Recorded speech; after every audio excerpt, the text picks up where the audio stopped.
రాష్ట్రాలు ఉత్తరప్రదేశ్, మధ్యప్రదేశ్, గుజరాత్, అస్సాం, మహారాష్ట్ర ఇక్కడ ఎటువంటి కొరత లేదు.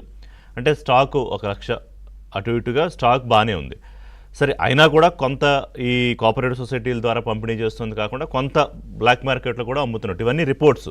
ఇదే నేను సొంతంగా చెప్పట్లేదు, రిపోర్ట్స్ ఆధారంగా మాట్లాడుతాను. అలాగే తెలంగాణ, ఆంధ్రప్రదేశ్, తమిళనాడు, పశ్చిమ బెంగాల్ ఇక్కడ కొరత ఉంది. మానవతరాయ్ గారు చెప్పినట్టు ఆంధ్రప్రదేశ్ ప్రభుత్వం చేసిన కొద్ది రోజుల క్రితం చేసిన విజ్ఞప్తితో అక్కడ కొంత పంపించారు. బట్ వై తెలంగాణలో మాత్రమే దీని మీద ఇంత రచ్చ ఎందుకు జరగాలి, ఇంత చర్చ ఎందుకు జరగాలి, ఇంత రాజకీయ రంగు ఎందుకు తీసుకోవాలి విఠల్ గారు? వెరీ సింపుల్ అన్న, ఇక్కడ కాంగ్రెస్ పార్టీ అధికారంలో ఉంది. సో లోకల్ బాడీ ఎలక్షన్స్ వస్తున్నాయి, బీజేపీని బదలాం చేయాలి. వెరీ సింపుల్ అది. సో మేము ఖరీఫ్ సీజన్ కి 8 లక్షల టన్నులు కేటాయించే ఆల్రెడీ 5 లక్షల టన్నులు రిలీజ్ చేసి, నిన్న 50,000 టన్నులు రిలీజ్ చేసి, ఇంకొక 1 వీక్ లో ఇంకో 50,000 టన్నులు రిలీజ్ చేయడానికి కేంద్రం ఒప్పుకుంటే కొరత ఎందుకు సృష్టిస్తబడుతుంది? ఇప్పుడు మనం చాలా సింపుల్ అన్న, సప్లై అండ్ డిమాండ్ చైన్ లో ఎట్లా ఉంటుంది మార్కెటింగ్ ట్రెండ్ లో, పెట్రోల్ బంకుల్లో మనకు పెట్రోల్ దొరకదు అనుకుంటే పెద్ద క్యూ ఏర్పడుతుంది. 5 లీటర్లు పోసుకునేవాడు 10 లీటర్లు 20 లీటర్లు పోసుకుంటాడు. సహజంగా పెట్రోల్ బంక్ లో పెట్రోల్ అయిపోతుంది.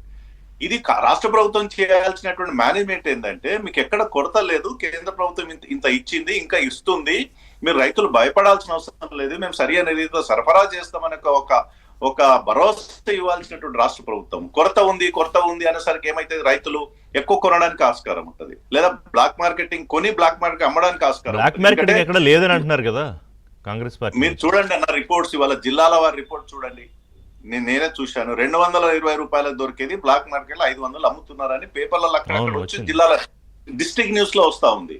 ఎందుకు దొరుకుతుంది అంటే మిస్ మేనేజ్మెంట్. ఇక్కడ తీసుకుపోయి అక్కడ అమ్ముకుంటున్నారు కొంతమంది రైతులు, అవసరం లేని రైతులు. అట్లాంటి మేనేజ్మెంట్ చేయాల్సి, మిస్ మేనేజ్మెంట్ సర్దిద్దాల్సిన రాష్ట్ర ప్రభుత్వం కదా. 5 నుంచి 6 లక్షల మెట్రిక్ టన్నుల దానికి ఈసీజీ ఇప్పటికే రిలీజ్ అయినప్పుడు దాన్ని కరెక్ట్ గా రీతిలో సరఫరా చేయగలిగితే, రైతులకు భరోసా ఇవ్వగలిగితే ఎలాంటి ఆందోళన ఉండదు, ఎలాంటి భయాందోళనకు గురి కావాల్సిన అవసరం లేదు. ఇవాళ కొంత సప్లైలో కొంత డిమాండ్ ఉండొచ్చు, మేము కాదనట్లేదు. అంటే రావాల్సినటువంటి స్థాయిలో రాకపోవచ్చు, ఎందుకంటే అంతర్జాతీయ స్థాయిలో రామగుండం ఎరువుల ఫ్యాక్టరీ ప్రొడక్షన్ లో కొన్ని ఇబ్బందులు కావచ్చు. ఆ ఇబ్బందిని కూడా అధిగమించే ప్రయత్నం చేయాలి కదా. దీన్ని కూడా రాజకీయ అవసరాల కోసం బీజేపీని బదలాం చేయడానికి, కొరత ఉందని చెప్పడానికి అసలు ఇంకొకటి నేను చదివినప్పుడు ఇంకోటి ఏంటంటే, కేంద్రం ప్రణాళిక 2025 చివరి నాటికి పూర్తిగా యూరియా దిగుమతులు ఆపేయాలని, అలాగే పాత ఎరువుల కర్మాగారాలు పునరుద్ధరించాలని. ఆల్రెడీ 25 అయిపోయి సగం అయిపోతుంది. మరి ఈ ప్రణాళికలో మీ లోపం లేదా?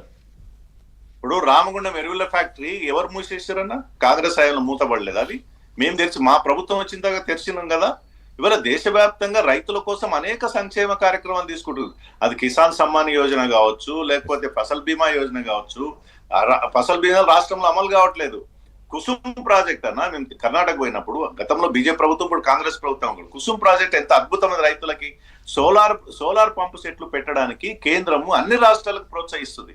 మరి గత 10 ఏళ్లలో ఇక్కడ అమలు జరగలేదు. ఇప్పుడు రేవంత్ రెడ్డి గారి ప్రభుత్వం కూడా దాన్ని అమలు చేసే ప్రయత్నం చేయట్లేదు. కేంద్ర ప్రభుత్వం 60% ఇస్తుంది, 10% రైతు భరిస్తాడు, 30% రాష్ట్ర ప్రభుత్వం భరించాల్సింది పోయి, కుసుమ్ ప్రాజెక్టు అసలు రైతులకు కరెంట్ కష్టాలే ఉండవు.